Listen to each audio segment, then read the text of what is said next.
Masarap na merienda at almusal ba ang hanap mo?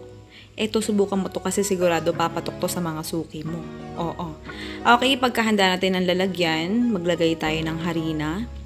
All-purpose flour yung ginamit ko. Oo. Tapos imutin natin kasi syempre bawat tatak niyang binabayaran natin kasama sa puhunan. Oo. Pero kayo lang namumuhunan. Oo, for sharing lang tong recipe natin. Kami lang kakain nito. Disclaimer lang.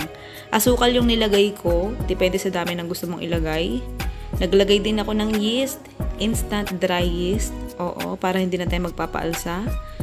Tapos naglagay din ako dito ng iodized salt. Margarine. Pwede ring butter kung gusto mo. Butter. O kaya shortening. Ganon. Kung ano gusto mo ilagay. Tapos tubig. Okay, tapos, ayan, diretso halo lang. Diretso halo hanggang sa maging dough texture. Oo. Kapag ka sa tingin mo, nag-dough texture na siya, pwede mo na yung masahin. Siguro mga 1 to 2 minutes lang kasi sobrang konti lang naman itong ginawa natin. Kasi gumagawa lang naman ako ng recipe para magkaroon ng example kayo or halimbawa, para magkaroon kayo ng idea para itinda. Tapos nilalagyan ko na lang din ng costing para kung gusto nyo itinda. Oo. Okay? Dati kasi hindi ako naglalagay ng costing. Pero kasi ang dami nagtatanong sa baba, kung magkano daw pwede itinda. So, ayun, naglagay na tayo. Okay, paalsahin lang natin yan kahit mga 20 minutes. Okay, kung gusto mo 1 hour, kung gusto mo alsang-alsa talaga.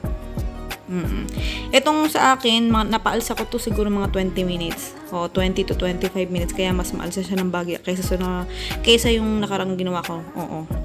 Pero mas aalsa pa yan kung paabutin mo 1 oras. Okay. Tapos, ayan, nag-grease lang ako ng mantika, tapos masahin lang ulit natin siya. Siguro mga 2 minutes lang. Puro siguro na eh. Oo. Hindi ko kasi inoorasan. Oo. Pag ako kasi kasama, puro lang tansya ginagawa ko pag ako nagluluto. Sa mga ginagawa ko, madalas tansya lang. Oo. Okay. Tapos, hatiin natin yan, mga 8 peraso. May mga nagki-question sa akin ng lalait, bakit daw may chef yung pangalan na page ko na ite. Bakit di pa pwede maging pilingera? Oo, sa pangalan na nga lang eh. Hinusgahan pa, kinwestiyon pa. Okay, tas pinalamanan ko to ng cheese. Kapalan mo na para masarap. Lalo kung pang merienda mo lang. Kung ititinda mo naman, pwede mo rin naman kapalan. Tapos, i-adjust mo na lang yung costing mo. Oo. Okay, disclaimer lang ulit, paalala. Oo, ang costing natin, base yan, depende sa lugar, tindera, na pagbibilihan mo. Oo, hindi lang basta costing, hindi lang pwede basta compute, hindi mo rin pwede basta gayahin na lang yung costing ng iba. Pwede mong gawing example yung costing ng kapitbahay mo o ng katabi mo o nung nakita mo, pero hindi mo pwedeng gayahin yung costing nila. Yung pamamaraan ng pag-costing, pwede mo gayahin, pero kung paano nila itinda or kinumpute, kung magkano yung naging total nila sa costing nila, hindi mo pwede gayahin yun. Kailangan gumawa ka ng sarili mo kasi, nakadepende sa gagamitin mo, sa amount na gagamitin mo, yung magiging puhunan mo, total. Okay? Tsaka magiging selling price. So, habang pinapaalsa natin yun, ayan, magpainit na tayo ng mantika. Okay? Di pwede may mantika, sayang. Okay, umalsa naman siya. Saglit ko lang kasi pinaalsa to. Oo, mga 10 minutes ko lang yung pinaalsa. 10 to 15 minutes. Tapos, ayan, salang agad. Oo, malakas-lakas yung apoy ko dito kasi nagmamadali lola mo. Oo. Pwede mo siya lutuin kahit sobrang golden brown yung as in patosta na pasunog na ganun. Pwede naman. Hindi pa rin naman mapait yan. Huwag mo lang sunugin, ha. Oo, iba kasi yung sunog sa tostado lang, ha. Pero malambot pa rin yan kahit tostahin mo, maniwala ka. Try mo. Oo. Wala pala akong ginamit ditong itlog para kung if ever na yung gustong mag-imitate or gumaya or ito, ayan, ng recipe natin, ayan, meron kayong magagamit. Kung ayaw niya ng may itlog, kung bawal kayo sa itlog, eto na sagot. Okay, tapos gumamit ako dito ng, ayan, paper plate na ginagamit sa mga fishbowl kikiam. Tapos gumamit ako ng toothpick.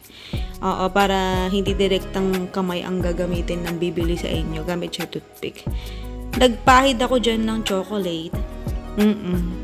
Kasi nga, yung mga palaman dito sa istante, baka mapanis, masira, ma-expired, at hindi naman gano'n napapalaman. Napapalaman pa rin naman, kaya lang kasi marami kami stock. Para maano agad. Oo. Para ma-5 ba? Oo. Para hindi puro in lang ng in. 'Di ba? Para mapalitan siya. Kasi nitong mga nakarang araw, napansin ko parang nauumay na ata mga anak ko. Ito yung palaman. Kaya ayan, ginawa ko na recipe. Oo, gano'n talaga mga bata. Tapos tanggalin mo sagad sa paningin nila. Hahanapin ulit nila yan. Kaya ayan, ginawa ko na panibagong recipe para kunwari bago sa paningin nila. Gano'n ang bata. Oo, basta matamis. Tapos, ito, yung strawberry, hindi naman nila gusto. Sinama ko na lang din sa costing natin. Para pakita ko lang sa inyo na pwede nyo pagsamahin ng chocolate cheese at saka strawberry jam. O diba bongga? Masarap yan, promise. Oo, nagko-compliment yung mga lasa. Ewan ko lang ha, depende sa panlasa mo ha, kung kapares kita ng panlasa. Medyo may pagkaabno yung panlasa ko. Oo, medyo may pagkakaiba. Okay, lantakan time na tayo. Pagtapos ng lantakan time, ayan, ilalagay ko na yung listahan ng recipe at saka costing. Pero kung may time ka, punta ka naman sa YouTube channel ko. Oo, tapos subscribe ka na rin. Oo, tapos comment ka sa baba. Malay mo ikaw na yung susunod natin na mabigyan ng libreng electric hand mixer. Or diba? Kung umabot ka dito sa dulo, ay, bongga na. Okay, sige na, goodbye, good luck. Love you.